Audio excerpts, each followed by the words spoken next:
প্রিয় শিক্ষার্থীবৃন্দ, সবাইকে অনলাইন ক্লাসে স্বাগতম। আশা করি তোমরা সকলেই ভালো আছো, আমিও ভালো আছি। এই করোনাকালীন সময়ে তোমাদের পড়াশোনা চালিয়ে যাওয়ার জন্য আমরা অনলাইন ক্লাসের আয়োজন করেছি। তোমরা অবশ্যই ক্লাসগুলি অনুসরণ করবে। Mannan high school and college online class. আমি আজকে তোমাদের ক্লাস নেব নবম শ্রেণী, বিষয় বাংলা দ্বিতীয় পত্র, আর আলোচ্য বিষয় হচ্ছে বাংলা ব্যাকরণ ও এর আলোচ্য বিষয়। আমি মাধবী রানী শীল, সহকারী শিক্ষক। তাহলে আমরা মূল পাঠে চলে যাই। বাংলা ব্যাকরণ ও এর আলোচ্য বিষয়।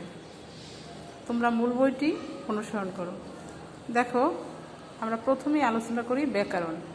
এখানে বি, আ, ক্রি যোগ অন এই শব্দটির ব্যুৎপত্তিগত অর্থ বিশেষভাবে বিশ্লেষণ। তাহলে ব্যাকরণ শব্দের অর্থ কি? বিশেষভাবে বিশ্লেষণ। ব্যাকরণ শব্দের অর্থ কি? বিশেষভাবে বিশ্লেষণ। আচ্ছা, এবার আমরা জেনে নেই যে ব্যাকরণ কাকে বলে। যে শাস্ত্রে কোনো ভাষার বিভিন্ন উপাদানের প্রকৃতি ও স্বরূপের বিচার বিশ্লেষণ করা হয় এবং বিভিন্ন উপাদানের সম্পর্ক নির্ণয় ও প্রয়োগবিধি বিশদভাবে আলোচিত হয় তাকে ব্যাকরণ বলে। তাহলে ব্যাকরণ কাকে বলে? কোনো শাস্ত্রে যে শাস্ত্রে কোনো ভাষার বিভিন্ন উপাদানের প্রকৃতি ও স্বরূপের বিচার বিশ্লেষণ করা হয় এবং বিভিন্ন উপাদানের সম্পর্ক নির্ণয় ও প্রয়োগবিধি বিশদভাবে আলোচিত হয় তাকে ব্যাকরণ বলে। আমরা সংক্ষেপে বলতে পারি, অর্থাৎ যেখানে নিয়ম কানুন লিপিবদ্ধ থাকে তাকেই ব্যাকরণ বলা হয়। আমরা আগেই জেনেছি যে ব্যাকরণ শব্দের অর্থ হচ্ছে বিশেষভাবে বিশ্লেষণ। এবার আমরা জেনে নেই ব্যাকরণ পাঠের প্রয়োজনীয়তা। কেন আমরা ব্যাকরণটি পাঠ করব বা ব্যাকরণ কেন আমাদের জানা প্রয়োজন? ব্যাকরণ পাঠ করে ভাষার বিভিন্ন উপাদানের গঠন, প্রকৃতি ও সেসবের সুষ্ঠু প্রয়োগবিধি ও ব্যবহারবিধি সম্পর্কে জ্ঞান লাভ করা যায় এবং লেখায় ও কথায় ভাষা প্রয়োগের সময় শুদ্ধি নির্ণয় সহজ হয়। তাহলে ব্যাকরণ আমরা কেন পাঠ করব? এর নিয়মকানুন জানার জন্য, ব্যবহারবিধি সম্পর্কে জ্ঞান লাভ করার জন্য এবং কোথায় কোন ভাষা কোন শব্দ কিভাবে ব্যবহার করতে হয়, এ কারণে আমরা ব্যাকরণ পাঠের প্রয়োজনীয়তা জানব। এবার আমরা জেনে নেই বাংলা ব্যাকরণ। বাংলা ব্যাকরণ যে শাস্ত্রে বাংলা ভাষার বিভিন্ন উপাদানের গঠন, প্রকৃতি ও স্বরূপ বিশ্লেষিত হয় এবং এদের সম্পর্ক ও সুষ্ঠু প্রয়োগবিধি আলোচিত হয় তাই হচ্ছে বাংলা ব্যাকরণ। অর্থাৎ ব্যাকরণ মানেই সেখানে একটি সুষ্ঠু নিয়মকানুন পরিচালিত হয় বা নিয়মকানুন লিপিবদ্ধ থাকে। তাহলে বাংলা ব্যাকরণ যে শাস্ত্রে বাংলা ভাষার বিভিন্ন উপাদানের গঠন, প্রকৃতি ও এর প্রয়োগবিধি সম্পর্কে সুষ্ঠুভাবে আলোচিত হয়েছে তাকে বলা হয় বাংলা ব্যাকরণ। তাহলে আমরা জেনেছি ব্যাকরণ কাকে বলে, ব্যাকরণ শব্দের অর্থ কী, ব্যাকরণ আমরা কেন ব্যবহার করব এবং বাংলা ব্যাকরণ কাকে বলে। ব্যাকরণ বি যোগ আ যোগ ক্রি যোগ অন এই শব্দটির ব্যুৎপত্তিগত অর্থ হচ্ছে বিশেষভাবে বিশ্লেষণ। তারপরে ব্যাকরণ কাকে বলে? যে শাস্ত্রে কোনো ভাষার বিভিন্ন উপাদানের প্রকৃতি ও স্বরূপের বিচার বিশ্লেষণ সম্পর্কে বিশদভাবে আলোচিত হয় তাকে বলে ব্যাকরণ। আর ব্যাকরণ পাঠের প্রয়োজনীয়তা কি? ব্যাকরণ পাঠ করে আমরা ভাষার উপাদানের গঠন, প্রকৃতি ও সেসবের সুষ্ঠু প্রয়োগবিধি সম্পর্কে জ্ঞান লাভ করা যায় এবং লেখায় ও কথায় ভাষা প্রয়োগের সময় শুদ্ধি নির্ধারিত সহজ হয়।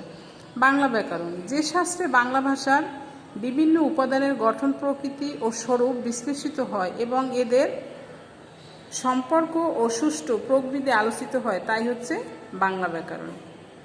তাহলে তোমরা নিশ্চয়ই পারবে ব্যাকরণ কাকে বলে, ব্যাকরণের সংজ্ঞা, ব্যাকরণ পাঠের প্রয়োজনীয়তা এবং বাংলা ব্যাকরণ। বাংলা ব্যাকরণ এবার আলোচ্য বিষয় হচ্ছে চারটি। কয়টি? চারটি।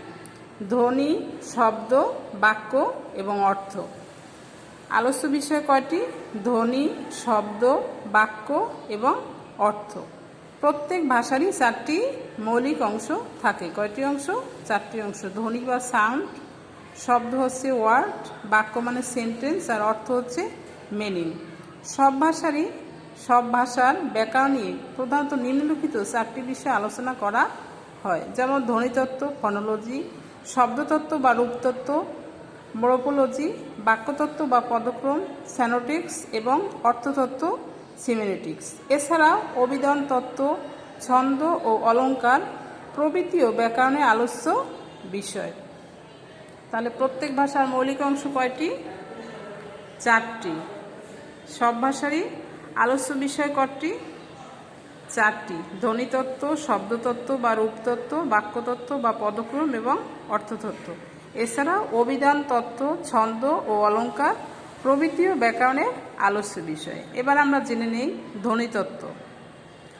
ধ্বনিতত্ত্বের প্রধান আলোচ্য বিষয় হচ্ছে ধ্বনি।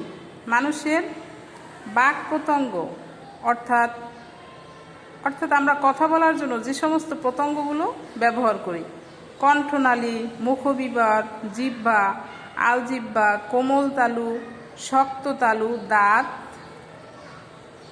মাড়ি, চোয়াল, ঠোঁট ইত্যাদির সাহায্যে উচ্চারিত আওয়াজকে ধ্বনি বলা হয়। অর্থাৎ মানুষ কথা বলার জন্য যে সমস্ত অঙ্গগুলি ব্যবহার করে, সেই অঙ্গের সাহায্যে উচ্চারিত আওয়াজকে বলা হয় ধ্বনি। তো আমরা কথা বলার জন্য কোন কোন অঙ্গগুলি ব্যবহার করি? কণ্ঠনালী ব্যবহার করি, মুখবিবর, জিহ্বা, আলজিহ্বা, কোমল তালু, শক্ত তালু, দাঁত, মাড়ি, চোয়াল ইত্যাদি। তাহলে আমরা সংক্ষেপে বলতে পারি যে বাক্যতঙ্গের সাহায্যে উচ্চারিত আওয়াজকে বলা হয় ধ্বনি। এরপরে দেখো বর্ণ। বাক্যতঙ্গজাত প্রত্যেকটি ধ্বনি এককের জন্য প্রত্যেক ভাষায় লেখার এক সময় একটি প্রতীক বা চিহ্ন ব্যবহার করা হয়। অর্থাৎ আমরা যে আওয়াজগুলি করি সেগুলো আবার লেখার জন্য যে সংকেত বা চিহ্ন ব্যবহার করি সেগুলোকে বলা হয় বর্ণ। অর্থাৎ লেখার জন্য আমরা যে প্রতীক বা চিহ্ন ব্যবহার করি সেগুলো হচ্ছে বর্ণ। তাহলে ধ্বনি কাকে বলে? মানুষের বাক্যতঙ্গ অর্থাৎ কণ্ঠনালী, মুখবিবর, আলজিহ্বা, জিহ্বা, মাড়ি, ঠোঁট ইত্যাদির সাহায্যে উচ্চারিত আওয়াজকে বলা হয় ধ্বনি। আর বর্ণ বাক্যতঙ্গজাত প্রত্যেকটি ধ্বনি এককের জন্য প্রত্যেক ভাষারই লেখার সময় একটি প্রতীক বা চিহ্ন ব্যবহার করা হয়। সেই প্রতীক বা চিহ্নকেই বলা হয় বর্ণ। এবার আমরা জানি যে ধ্বনিতত্ত্বে কি কি বিষয় নিয়ে আলোচিত হয়।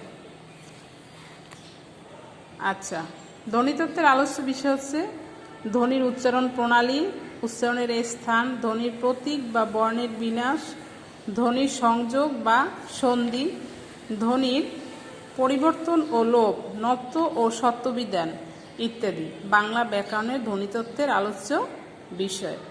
ধ্বনিতত্ত্বের আলোচ্য বিষয় কি কি? ধ্বনির উচ্চারণ প্রণালী, উচ্চারণের স্থান, ধ্বনির প্রতীক বা বর্ণের বিন্যাস, ধ্বনির সংযোগ বা সন্ধি, ধ্বনির পরিবর্তন ও লোপ, নত্ব ও সত্যবিধান ইত্যাদি হচ্ছে বাংলা ব্যাকরণের ধ্বনিতত্ত্বের আলোচ্য বিষয়। তাহলে ধ্বনিতত্ত্বের আলোচ্য বিষয় কি কি? ধ্বনির উচ্চারণ প্রণালী, উচ্চারণের স্থান, ধ্বনির প্রতীক বা বর্ণের বিন্যাস, ধ্বনির সংযোগ বা সন্ধি, ধ্বনির পরিবর্তন ও লোপ, নত্ব, সত্যবিধান ইত্যাদি হচ্ছে ধ্বনিতত্ত্বের আলোচ্য বিষয়। এবার আমরা দেখি রূপতত্ত্ব কাকে বলে।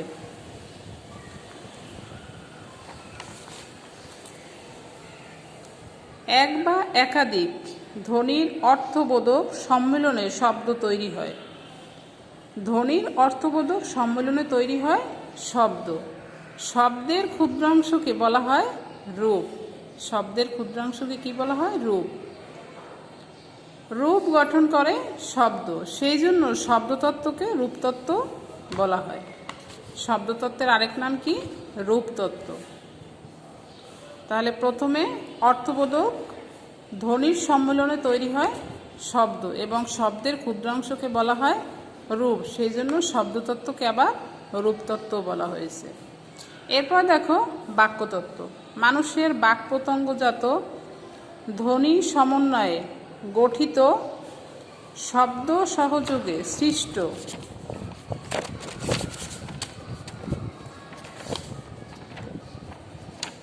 সৃষ্ট অর্থবোধক বাক্যপ্রবাহের বিশেষ অংশকে বলা হয় বাক্য।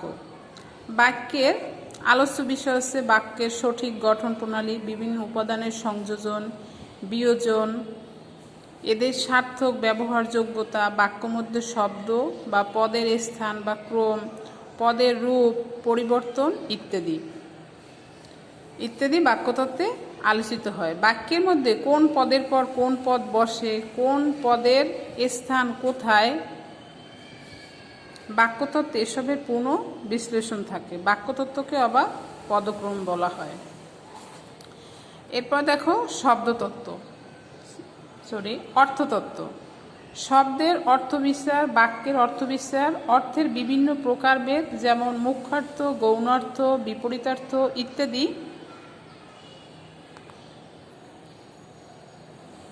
ইত্যাদি অর্থতত্ত্বের আলোচ্য বিষয়।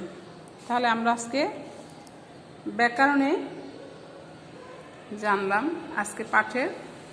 আজকে পাঠ থেকে আমরা জানতে পারলাম ব্যাকরণ শব্দের অর্থ, ব্যাকরণের সংজ্ঞা, ব্যাকরণ পাঠের প্রয়োজনীয়তা, বাংলা ব্যাকরণ এবং প্রত্যেক ভাষায় কয়টি আলোচ্য বিষয় থাকে এবং আলোচ্য বিষয়গুলি কি কি। তো নিশ্চয়ই তোমরা ভালোভাবে বুঝতে পেরেছো। তোমাদের সবাইকে ধন্যবাদ।